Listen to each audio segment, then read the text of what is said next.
حسینہ حسینہ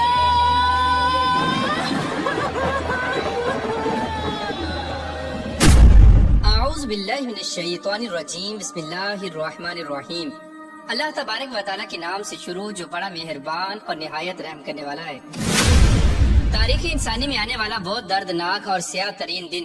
کہ جس دن کے اندر اللہ تبارک و تعالیٰ کے پیارے محبوب حضرت محمد مصطفیٰ صلی اللہ تعالی علیہ وآلہ وسلم کی پیاری آل اولاد کو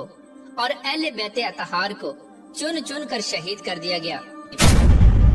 اور ظلم کی انتہا یہاں تک کر دی کہ حضور اکرم صلی اللہ تعالی علیہ وآلہ وسلم کے اہل بیت کی گردنوں کو ان کے جسموں سے جدا کر کے کربلا کی زمین کو خون سے رنگ دیا گیا۔ پیارے دوستو، آج کی اس ویڈیو میں ہم آپ کو بتائیں گے کہ جب حضرت امام حسین رضی اللہ تعالی عنہ بچپن ہی سے یہ بات جانتے تھے کہ ان کو 10 محرم الحرام میں کربلا کے اندر شہید کر دیا جائے گا، تو اس کے باوجود حضرت امام حسین رضی اللہ تعالی عنہ اپنی اہل بیت اطہار کو لے کر کربلا کیوں گئے اور حضرت امام حسین رضی اللہ تعالی عنہ کو دھوکے کے ساتھ کربلا کس طرح بلایا گیا، اور جب چند لوگوں کے علاوہ تمام قوم یزید کی بیعت کر چکی تھی تو اس کے باوجود ایسا کون سا ڈر تھا کہ جس کی وجہ سے یزید کا حضرت امام حسین رضی اللہ تعالی عنہ سے بیعت لینا ضروری تھا۔ اور جب حضرت امام حسین رضی اللہ تعالی عنہ کوفہ پہنچے تو کس طرح حضرت امام حسین رضی اللہ تعالی عنہ کے ساتھ کوفیوں نے دھوکہ کیا اور کس طرح حضرت امام حسین رضی اللہ تعالی عنہ کی شہادت ہوئی، اور آپ علیہ السلام نے کس طرح اللہ تبارک و تعالی کے حضور اپنی گردن کو سجدے میں کٹوایا اور ہمیشہ ہمیشہ کے لیے دین اسلام کو بلند کر دیا۔ پیارے دوستو، ان تمام تر سوالات کے جوابات قرآن و حدیث کی روشنی میں آج کی اس ویڈیو میں ہم آپ کو بتائیں گے، لہٰذا آپ سے ہماری یہ گزارش ہے کہ ہماری اس ویڈیو کو اینڈ تک ضرور دیکھیے گا۔ پیارے دوستو، 10 محرم الحرام ایک ایسا بابرکت اور ایک ایسا خاص دن ہے کہ جس دن کو حضرت آدم علیہ السلام سے لے کر قیامت تک ایک خاص نسبت حاصل ہے۔ 10 محرم الحرام کو انبیاء کرام کی زندگیوں میں بہت سارے عجیب و غریب واقعات پیش آئے، جیسا کہ روایات میں آتا ہے کہ 10 محرم الحرام کے دن ہی اللہ تبارک و تعالی نے حضرت آدم علیہ السلام کی توبہ کو قبول فرمایا، اور 10 محرم الحرام کے دن ہی حضرت ادریس علیہ السلام کو درجات عالیہ عطا کیے گئے، اور 10 محرم الحرام کے دن ہی حضرت نوح علیہ السلام کی کشتی جودی پہاڑ پر اتری، اور 10 محرم الحرام کے دن ہی حضرت ابراہیم علیہ السلام کو خلیل اللہ کا منصب عطا کیا گیا، اور 10 محرم الحرام کے دن ہی حضرت یوسف علیہ السلام کو جیل سے رہائی ملی، اور 10 محرم الحرام کے دن ہی حضرت یعقوب علیہ السلام کو بینائی عطا کی گئی، اور 10 محرم الحرام کے دن ہی اللہ تبارک و تعالی نے حضرت یونس علیہ السلام کو مچھلی کے پیٹ سے نجات عطا فرمائی، اور 10 محرم الحرام کے دن ہی حضرت یونس علیہ السلام کی قوم کی توبہ قبول ہوئی، اور 10 محرم الحرام کے دن ہی حضرت موسیٰ علیہ السلام کی قوم کو فرعون کے ظلم و ستم سے نجات ملی، اور 10 محرم الحرام کے دن ہی حضرت عیسیٰ علیہ السلام کو زندہ آسمانوں پر اٹھایا گیا۔ اور یہ 10 محرم الحرام کا دن ہی تھا کہ جس دن نواسہ رسول حضرت امام حسین علیہ السلام نے جام شہادت نوش کیا، اور وہ 10 محرم الحرام کا ہی دن ہوگا کہ جس دن اللہ تبارک و تعالی اس دنیا کو صفحہ ہستی سے ختم کرے گا اور قیامت قائم کی جائے گی۔ پیارے دوستو، ان تمام تر روایات سے معلوم ہوا کہ 10 محرم الحرام کے دن کو بہت سارے انبیاء کرام سے ایک خاص نسبت حاصل ہے، اور اللہ تبارک و تعالی نے حضرت امام حسین رضی اللہ تعالی عنہ کو یہ خاص شرف عطا فرمایا کہ آپ علیہ السلام کو بھی ان کی زندگی میں 10 محرم الحرام کا ایک ایسا دن عطا فرمایا کہ جس دن کے اندر حضرت امام حسین رضی اللہ تعالی عنہ نے اپنے محبوب کی محبت میں اپنی گردن کو سجدے میں کٹوایا اور اللہ تبارک و تعالی کے پیارے دین کو قیامت تک کے لیے زندہ کر دیا۔ پیارے دوستو، روایات میں آتا ہے کہ حضرت امام حسین رضی اللہ تعالی عنہ جب بچپن کے اندر حضور اکرم صلی اللہ تعالی علیہ وآلہ وسلم کی خدمت میں حاضر ہوا کرتے تو آپ صلی اللہ تعالی علیہ وآلہ وسلم اپنے نواسے حضرت امام حسین رضی اللہ تعالی عنہ کو بڑے ہی پیار سے اپنی گود میں بٹھاتے اور آپ کی گردن مبارک پر بوسہ دیا کرتے، کیونکہ پہلے یہ اللہ تبارک و تعالی کی طرف سے حضور اکرم صلی اللہ تعالی علیہ وآلہ وسلم کو یہ بتا دیا گیا تھا کہ آپ کے نواسے حضرت امام حسین رضی اللہ تعالی عنہ اللہ تبارک و تعالی کی راہ میں شہید ہوں گے، اور آپ کی گردن کو اللہ تبارک و تعالی کی راہ میں ان کے جسم سے جدا کیا جائے گا۔ لہٰذا اس وجہ سے اللہ تبارک و تعالی کے پیارے محبوب جب اپنے نواسے حضرت امام حسین رضی اللہ تعالی عنہ کو دیکھتے تو آپ کو ان پر پیار آتا اور آپ صلی اللہ تعالی علیہ وآلہ وسلم ان کی گردن مبارک پر بوسہ دیا کرتے۔ پیارے دوستو، بات کرتے ہیں کہ واقعہ کربلا کیوں پیش آیا۔ پیارے دوستو، یہ بات یاد رکھیں کہ جو جتنا اللہ تبارک و تعالی کا مقرب بندہ ہوتا ہے اور جو جتنا اللہ تبارک و تعالی کے قریب ہوتا ہے اس کو اتنے ہی امتحانات اور آزمائشوں سے گزرنا پڑتا ہے، کیونکہ اللہ تبارک و تعالیٰ قرآن پاک میں ارشاد فرماتا ہے، اور تم ہرگز بھلائی کو نہیں پا سکتے جب تک کہ تم اپنی سب سے پیاری چیز اللہ تبارک و تعالیٰ کی راہ میں قربان نہ کر دو۔ اور یہی وہ وجہ تھی کہ حضرت ابراہیم علیہ السلام کو اپنا بیٹا ذبح کرنے کا حکم دیا گیا، اور اسی وجہ سے حضرت امام حسین رضی اللہ تعالی عنہ نے یہ جانتے ہوئے کربلا کا سفر کیا کہ ان کو شہید کر دیا جائے گا، کیونکہ وہ اللہ تبارک و تعالیٰ کی رضا پر راضی تھے اور اللہ تبارک و تعالیٰ کے دین اسلام پر اپنی جان کو قربان کرنا چاہتے تھے، اور حضرت ابراہیم علیہ السلام کی طرح وہ اس بات کو ثابت کرنا چاہتے تھے کہ وہ دنیا و کائنات کی ہر چیز سے بڑھ کر اللہ تبارک و تعالیٰ کی ذات اور اس کے محبوب کی ذات سے محبت کرتے ہیں۔ پیارے دوستو، بات کرتے ہیں کہ سفر کربلا کس طرح شروع ہوا، اور اس کربلا کے سفر کے اندر کون کون سے موڑ آئے، اور کس کس موڑ پر کس کس جان نثار نے اپنی جان کو اپنے رب کے لیے قربان کیا۔ پیارے دوستو، روایات میں آتا ہے کہ جب حضرت امیر معاویہ رضی اللہ تعالی عنہ کی وفات کے بعد جب یزید تخت نشین ہوا تو تمام لوگوں نے یزید کی بیعت کر لی، لیکن حضرت امام حسین رضی اللہ تعالی عنہ اور دیگر مومنین نے یزید کی بیعت کرنے سے انکار کر دیا، کیونکہ یزید شرابی، زانی اور حضور اکرم صلی اللہ تعالی علیہ وآلہ وسلم کی شریعت کا منکر اور قرآن پاک کے احکامات کو نہ ماننے والا اور اللہ تبارک و تعالیٰ کی نافرمانیاں کرنے والا اور ایک بد کردار شخص تھا۔ یہی وجہ تھی کہ یزید کے تخت نشین ہوتے ہی حضرت امام حسین رضی اللہ تعالی عنہ نے یزید کی بیعت کرنے سے انکار کر دیا۔ دوستو، یزید کو اس بات کا ڈر تھا کہ اگر حضرت امام حسین رضی اللہ تعالی عنہ نے بیعت قبول نہ کی تو ایک دن ایسا آئے گا کہ تمام لوگ میری بیعت کو توڑ دیں گے اور حضرت امام حسین رضی اللہ تعالی عنہ کے ہاتھ پر بیعت کر لیں گے۔ لہٰذا اسی ڈر کی وجہ سے یزید نے مدینے کے گورنر ولید بن عتبہ کو ایک خط لکھا اور اس خط میں تحریر کیا کہ حسین ابن علی اور عبداللہ ابن عمر اور حضرت عبداللہ ابن زبیر رضی اللہ تعالی عنہ سے فوراً بیعت لے لی جائے، اور اگر یہ لوگ میری بیعت کرنے سے انکار کر دیں تو ان پر ظلم و ستم کیا جائے۔ ادھر جب حضرت امام حسین رضی اللہ تعالی عنہ کو اس بات کی خبر ملی تو حضرت امام حسین رضی اللہ تعالی عنہ نے یزید کی بیعت کرنے سے صاف انکار کر دیا، کیونکہ حضرت امام حسین رضی اللہ تعالی عنہ کے نزدیک یزید مسلمانوں کا خلیفہ بننے کے لائق نہیں تھا، کیونکہ حضرت امام حسین رضی اللہ تعالی عنہ یزید کے کردار سے واقف تھے۔ وہ ایک شرابی، زانی اور گناہ گار اور شریعت مطہرہ کا منکر انسان تھا جو شراب کو حلال جانتا تھا۔ اس طرح جب یزید کی خلافت کے بعد حضرت امام حسین رضی اللہ تعالی عنہ نے مدینہ کو چھوڑ دیا اور آپ علیہ السلام مکہ چلے گئے تو اس وقت کوفیوں نے حضرت امام حسین رضی اللہ تعالی عنہ کو بہت سارے خط لکھے، اور کوفیوں نے حضرت امام حسین رضی اللہ تعالی عنہ کو اس بات پر زور دیا کہ آپ کوفہ تشریف لے آئیں، یہاں پر یزید کا ظلم و ستم حد سے زیادہ بڑھ چکا ہے، ہم آپ کے ساتھ ہیں اور ہم آپ ہی کے ہاتھ پر بیعت کریں گے، اور یزید کی بیعت ہمیں ہرگز قبول نہیں۔ چنانچہ جب حضرت امام حسین رضی اللہ تعالی عنہ کو کوفیوں کی جانب سے ایسے بہت سارے خط موصول ہوئے تو حضرت امام حسین رضی اللہ تعالی عنہ نے کوفیوں پر یقین کرتے ہوئے حالات کا جائزہ لینے کے لیے اپنے پیارے بھائی حضرت مسلم بن عقیل رضی اللہ تعالی عنہ کو کوفہ کی طرف روانہ کر دیا۔ چنانچہ حضرت امام حسین رضی اللہ تعالی عنہ کے چچا زاد بھائی حضرت مسلم بن عقیل رضی اللہ تعالی عنہ حضرت امام حسین رضی اللہ تعالی عنہ کا حکم پاتے ہی کوفہ کی طرف روانہ ہو گئے۔ جب حضرت مسلم بن عقیل رضی اللہ تعالی عنہ کوفہ میں پہنچے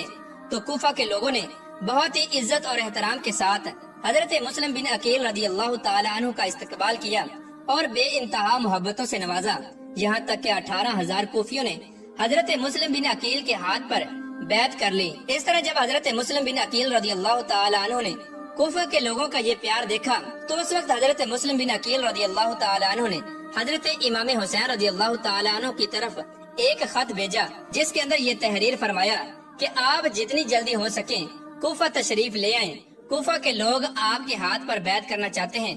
اور آپ کے ساتھ ہیں۔ چنانچہ جیسے ہی یہ خط حضرت امام حسین رضی اللہ تعالی عنہ تک پہنچا تو اس خط کو پڑھنے کے بعد فوراً حضرت امام حسین رضی اللہ تعالی عنہ نے کوفہ کی طرف روانگی اختیار کی اور اپنے اہل بیت اطہار کو لے کر کوفہ کی طرف روانہ ہو گئے۔ پیارے دوستو، ادھر حضرت امام حسین رضی اللہ تعالی عنہ اپنے اہل بیت اطہار کو لے کر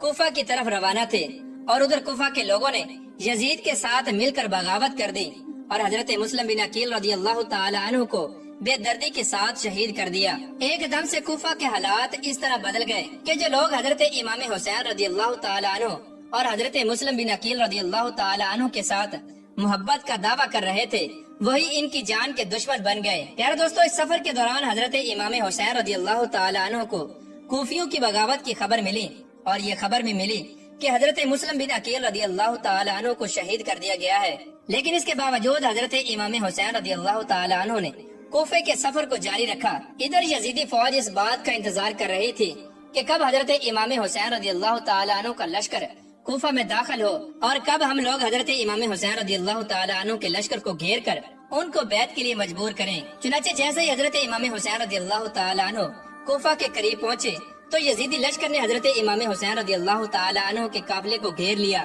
اور آپ کو کوفہ میں داخل ہونے سے منع کر دیا اور آپ کو میدان کربلا کی طرف جانے پر مجبور کیا۔ چنانچہ اس وقت حضرت امام حسین رضی اللہ تعالی عنہ فرمانے لگے کہ میں اہل کوفہ کے کہنے پر ہی آیا ہوں، اگر تم لوگ مجھے کوفہ میں داخل نہیں ہونے دیتے تو میں واپس چلا جاتا ہوں۔ لیکن یزیدی فوج نے حضرت امام حسین رضی اللہ تعالی عنہ کو کوفہ میں داخل نہیں ہونے دیا۔ تو اس وقت حضرت امام حسین رضی اللہ تعالی عنہ نے اپنا راستہ بدلا اور آپ چلتے چلتے اس میدان میں آ گئے جس میدان کے اندر آپ نے شہید ہونا تھا۔ جب آپ کربلا کے میدان کے قریب پہنچے تو آپ رضی اللہ تعالی عنہ نے ایک شخص سے پوچھا کہ یہ کون سی جگہ ہے؟ تو اس شخص نے حضرت امام حسین رضی اللہ تعالی عنہ کو بتایا کہ یہ کربلا ہے۔ تو اس وقت حضرت امام حسین رضی اللہ تعالی عنہ نے اپنے لشکر کو حکم دیا کہ یہیں پر خیمہ لگا دیا جائے، یہی ہماری منزل ہے۔ اس طرح حضرت امام حسین رضی اللہ تعالی عنہ مکہ سے کربلا میں پہنچے، اور ادھر جب یزیدی فوج کو اس بات کا علم ہوا کہ حضرت امام حسین رضی اللہ تعالی عنہ کربلا کے اندر پہنچ چکے ہیں، تو اس وقت یزید نے ایک بہت بڑا لشکر حضرت امام حسین رضی اللہ تعالی عنہ کی طرف بھیجا۔ اس لشکر کی سپہ سالاری ابن سعد کر رہا تھا۔ چنانچہ جب ابن سعد کا یہ یزیدی لشکر حضرت امام حسین رضی اللہ تعالی عنہ کے پاس آیا تو انہوں نے حضرت امام حسین رضی اللہ تعالی عنہ کو یزید کی بیعت کرنے کا کہا، لیکن حضرت امام حسین رضی اللہ تعالی عنہ نے یہ جواب دیا کہ یا تو مجھے یزید کے پاس لے چلو یا مجھے یہاں سے واپس جانے دو۔ لیکن ابن سعد نے حضرت امام حسین رضی اللہ تعالی عنہ کی ان دونوں باتوں میں سے کوئی بھی بات نہ مانی اور آپ کو مسلسل بیعت کرنے کے لیے مجبور کرتا رہا۔ یار دوستو، اس طرح دن گزرتے چلے گئے یہاں تک کہ 3 محرم الحرام کا دن آ گیا۔ 3 محرم الحرام کے دن یزید نے حضرت امام حسین رضی اللہ تعالی عنہ کے سامنے اپنا 22,000 کا لشکر بھیج دیا۔ یار دوستو، اس بات کا اندازہ لگائیں کہ ایک طرف حضرت امام حسین رضی اللہ تعالی عنہ کا لشکر جو کہ ٹوٹل 82 لوگوں پر مشتمل تھا، جن کے اندر بچے اور عورتیں بھی شامل تھی، اور دوسری طرف 22,000 کا لشکر جو حضرت امام حسین رضی اللہ تعالی عنہ کے چھوٹے سے قافلے کے ساتھ مقابلہ کرنے کے لیے آیا تھا۔ اس بات سے اندازہ لگایا جا سکتا ہے کہ حضرت امام حسین رضی اللہ تعالی عنہ شیر خدا کے بیٹے تھے اور آپ کتنے بہادر تھے، اور اس بات کو یزید خوب جانتا تھا کہ حضرت امام حسین رضی اللہ تعالی عنہ کا مقابلہ کرنا کوئی عام بات نہیں۔ لہٰذا اسی وجہ سے یزید نے حضرت امام حسین رضی اللہ تعالی عنہ کے مقابلے کے لیے 22,000 کا لشکر بھیجا۔ اس بات سے بخوبی اندازہ لگایا جا سکتا ہے کہ یزیدیوں کے دلوں میں حضرت امام حسین رضی اللہ تعالی عنہ کا کتنا خوف اور ڈر تھا۔ پیارے دوستو، اس طرح مسلسل یزیدی فوج حضرت امام حسین رضی اللہ تعالی عنہ کو یزید کی بیعت کرنے پر مجبور کرتی رہی، لیکن حضرت امام حسین رضی اللہ تعالی عنہ نے اپنے نانا کے دین کو مضبوطی سے تھامے رکھا اور یزید کی بیعت کرنے سے انکار کرتے رہے۔ پیارے دوستو، جب یزیدی فوج کو اس بات کا علم ہو گیا کہ حضرت امام حسین رضی اللہ تعالی عنہ ان کی یہ بات اس طرح نہیں مانیں گے، تو یزیدیوں نے حضرت امام حسین رضی اللہ تعالی عنہ اور اہل بیت اطہار پر ظلم و ستم کرنے کا ارادہ کیا۔ 7 محرم الحرام کے دن یزیدیوں نے حضرت امام حسین رضی اللہ تعالی عنہ اور اہل بیت اطہار پر پانی بند کر دیا۔ پیارے دوستو، میدان کربلا کے اندر نہر فرات کے علاوہ کہیں پر پانی موجود نہ تھا، وہیں سے تمام لوگ پانی پیا کرتے تھے، لیکن اب اہل بیت پر یہ ظلم کیا گیا کہ تپتی ریت کے اندر حضرت امام حسین رضی اللہ تعالی عنہ اور آپ کی آل اولاد پر پانی کو بند کر دیا گیا۔ وقت گزرنے کے ساتھ ساتھ اہل بیت اطہار کے چھوٹے چھوٹے بچے پیاس کے ساتھ بلکنے لگے اور زاروں کی طرح رونے لگے، اور پیاس کی شدت کی وجہ سے حضرت امام حسین رضی اللہ تعالی عنہ کی آل اولاد اور پاک دامن عورتوں کا بھی برا حال ہو چکا تھا۔ ادھر فوجی یزید نے حضرت امام حسین رضی اللہ تعالی عنہ کے گھر والوں کو چاروں طرف سے گھیرا ہوا تھا، اور ادھر حضرت امام حسین رضی اللہ تعالی عنہ کے خیموں میں بچوں کے بلک بلک کر رونے کی آوازیں آ رہی تھی، اور وہ پیاس کی شدت کی وجہ سے تڑپ رہے تھے۔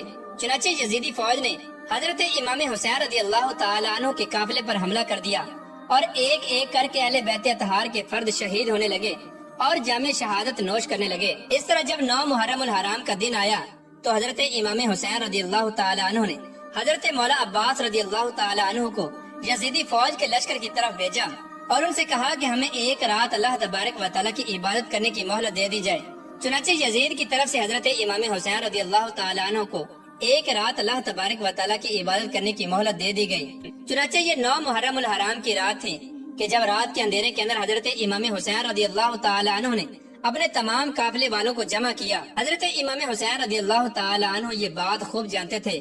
کہ اب یزید ہمیں شہید کیے بغیر پیچھے ہٹنے والا نہیں۔ چنانچہ اس وقت حضرت امام حسین رضی اللہ تعالی عنہ نے اپنے تمام قافلے والوں سے کہا کہ یہ بات طے ہو چکی ہے کہ 1-2 دن کے اندر اندر یزید ہمیں ضرور شہید کر دے گا۔ امام حسین رضی اللہ تعالی عنہ اپنے قافلے والوں سے کہنے لگے کہ تم میں سے جو کوئی بھی شخص اپنی جان کو بچا کر یہاں سے جانا چاہتا ہے تو وہ چلا جائے، میں نواسہ رسول صلی اللہ تعالی علیہ وآلہ وسلم اس شخص پر راضی ہوں۔ اس طرح حضرت امام حسین رضی اللہ تعالی عنہ نے اپنے قافلے والوں کو اپنی جان بچا کر وہاں سے جانے کی اجازت دے دی، اور یہ بات کہنے کے بعد حضرت امام حسین رضی اللہ تعالی عنہ نے خیمے میں موجود تمام دیوں کو بجھا دیا اور ہر طرف اندھیرا ہی اندھیرا کر دیا، تاکہ اس اندھیرے کے اندر اگر کوئی اپنی جان کو بچا کر جانا چاہتا ہے تو وہ آسانی کے ساتھ چلا جائے۔ چنانچہ جب کچھ دیر کے بعد تمام دیوں کو دوبارہ جلایا گیا تو حضرت امام حسین رضی اللہ تعالی عنہ نے دیکھا کہ تمام کے تمام لوگ حضرت امام حسین رضی اللہ تعالی عنہ کے پاس موجود ہیں اور وہ آپ کو اکیلا چھوڑنے کے لیے ہرگز بھی تیار نہیں، پھر چاہے ان کی جان ہی کیوں نہ چلی جائے۔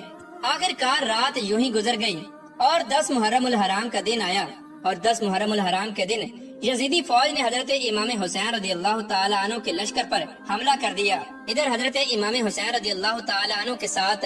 صرف 72 لوگ تھے اور ادھر 22,000 کا ایک بہت بڑا لشکر تھا۔ ادھر فوجی یزید حضرت امام حسین رضی اللہ تعالی عنہ کے قافلے پر حملہ کر رہی ہے، اور ادھر ایک ایک کر کے اہل بیت اطہار میں سے تمام لوگ شہادت کا جام پی رہے ہیں۔ کبھی حضرت حر رضی اللہ تعالی عنہ جام شہادت نوش کرتے ہیں تو کبھی حضرت قاسم رضی اللہ تعالی عنہ اللہ تبارک و تعالیٰ کے حضور اپنی جان کا نذرانہ پیش کرتے ہیں،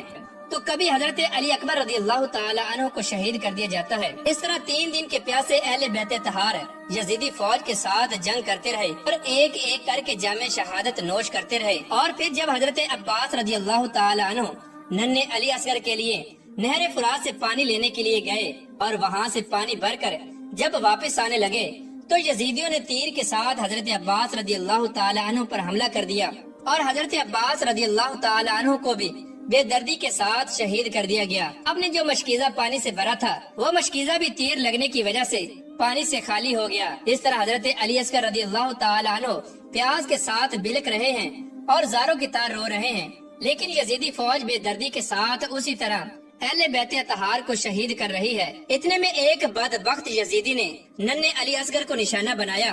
اور ان کی طرف تیر چلایا، اور وہ تیر سیدھا جا کر ننھے علی اصغر رضی اللہ تعالی عنہ کو جا کر لگا، اور ننھے علی اصغر جو پیاس کی شدت کی وجہ سے بلک بلک کر رو رہے تھے، اب ان کا رونا بھی بند ہو چکا تھا اور وہ بھی اللہ تبارک و تعالیٰ کے حضور اپنی جان کو قربان کر چکے تھے اور جامع شہادت نوش کر چکے تھے۔ پیارے دوستو، اس طرح ایک ایک کر کے حضرت امام حسین رضی اللہ تعالی عنہ کے قافلے والوں کو شہید کر دیا گیا، اور اب حضرت امام حسین رضی اللہ تعالی عنہ تنہا یزیدی فوج کا مقابلہ کر رہے ہیں، لیکن یزیدی فوج یہ دیکھ کر حیران تھی کہ کوئی بھی حضرت امام حسین رضی اللہ تعالی عنہ کو ہرا نہیں پا رہا۔ اس وقت شمر ملعون اپنی فوج سے کہنے لگا کہ دور سے حضرت امام حسین رضی اللہ تعالی عنہ پر ایک ساتھ تیر کے ساتھ حملہ کرو۔ اس طرح یزیدی فوج نے حضرت امام حسین رضی اللہ تعالی عنہ پر ایک ساتھ تیروں سے حملہ کیا اور آپ کے جسم مبارک کو زخمی کر دیا، لیکن اس زخمی حالت کے باوجود شیر خدا کے بیٹے حضرت امام حسین رضی اللہ تعالی عنہ بڑی ہی دلیری کے ساتھ یزیدی فوج کا مقابلہ کر رہے ہیں۔ چنانچہ اسی دوران نماز عصر کا وقت ہوا تو حضرت امام حسین رضی اللہ تعالی عنہ نے نماز عصر پڑھنے کے لیے مہلت مانگی، تو آپ کو نماز عصر ادا کرنے کے لیے مہلت دے دی گئی۔ جیسے ہی حضرت امام حسین رضی اللہ تعالی عنہ نے نماز عصر کی نیت باندھی اور اللہ تبارک و تعالیٰ کی بارگاہ میں سر سجدے میں رکھا، تو اسی وقت شمر ملعون نے وعدہ خلافی کرتے ہوئے حضرت امام حسین رضی اللہ تعالی عنہ پر حملہ کر دیا اور آپ علیہ السلام کی گردن مبارک کو آپ کے جسم سے جدا کر دیا، اور آپ کی گردن مبارک کو نیزے پر لٹکا کر آپ کی گردن کی بے حرمتی کی گئی۔ پیارے دوستو، اس طرح حضرت امام حسین رضی اللہ تعالی عنہ نے ایک ایک کر کے اپنے اہل بیت اطہار کو اللہ تبارک و تعالیٰ کی راہ میں قربان کر دیا، اور بالآخر خود حضرت امام حسین رضی اللہ تعالی عنہ نے اپنے سر کو سجدے میں رکھ کر اپنی جان کو اللہ تبارک و تعالیٰ کی بارگاہ میں پیش کیا اور جام شہادت نوش کیا۔ پیارے دوستو، واقعہ کربلا کے اندر تمام لوگ شہید ہو گئے۔ تعالیٰ عنہ کی نسل میں سے صرف ایک ہی اولاد باقی بچی، وہ تھے حضرت امام زین العابدین۔ واقعہ کربلا کے بعد حضرت امام حسین رضی اللہ تعالی